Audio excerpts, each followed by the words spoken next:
I am Catherine Howard, Queen of England and the fifth wife of Henry VIII. My life was brief and ended in the most tragic way a woman could imagine, on the scaffold at the Tower of London. I am remembered as the young queen who was executed for treason, but there is much more to my story than what the official records say. I was a girl who grew up without strict guidance, a queen who tried to please her husband, and a woman who, whether through recklessness or fate, lost everything. I was born around 1523 into a branch of the powerful Howard family. Although the Howards were among the most influential families in England, my life did not begin with great luxury or the strict education that other women of my lineage received. My mother died when I was very young, and my father, Lord Edmund Howard, had little money and even less interest in raising me. As a result, I was sent to the household of my grandmother, the Dowager Duchess of Norfolk, where I was raised alongside other noble girls under her protection. My grandmother's house was chaotic. There was no strict discipline, and we young ladies, myself included, spent much of our time enjoying ourselves without supervision. It was in that relaxed environment that I had my first romantic encounters. First, with Henry Menox, a musician in the household. He courted me with sweet words, and while we never went too far, our conversations were compromising enough to cause scandal. Later, when I was a little older, I met Francis Derham. Our relationship was more serious. We treated each other as husband and wife, exchanged gifts and words of commitment, and although we never married, there was an understanding between us.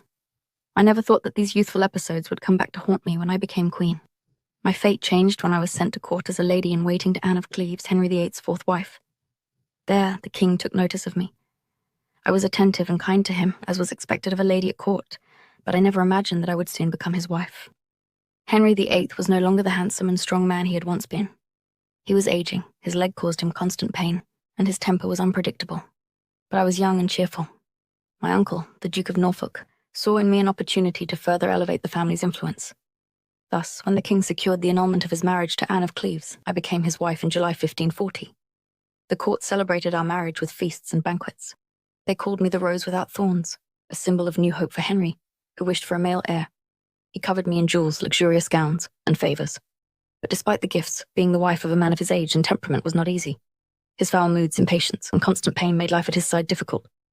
I tried to fulfill my role as queen, but I was surrounded by enemies and watched by those who waited for any mistake to bring about my downfall. Over time, life at court became suffocating.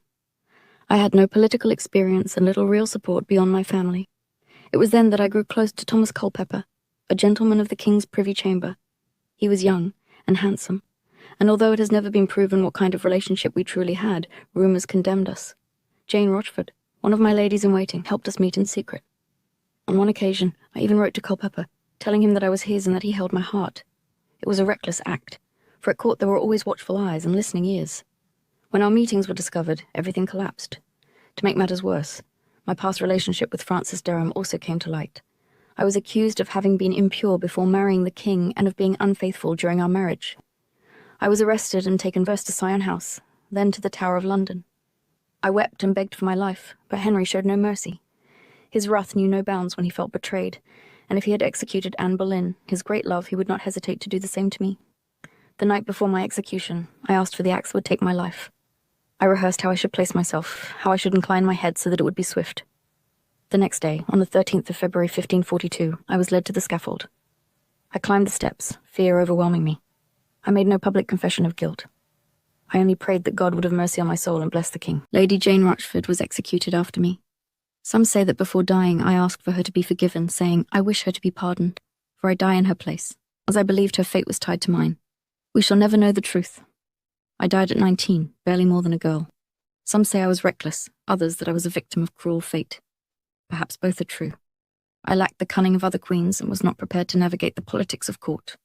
Perhaps if I had been born in another time, I would have lived a different life, far from betrayal and death.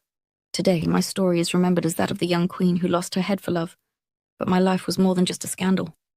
I was the fifth wife of Henry VIII, a pawn in the power struggles of the court, a woman who tried to survive in a world where a single mistake could cost one's life.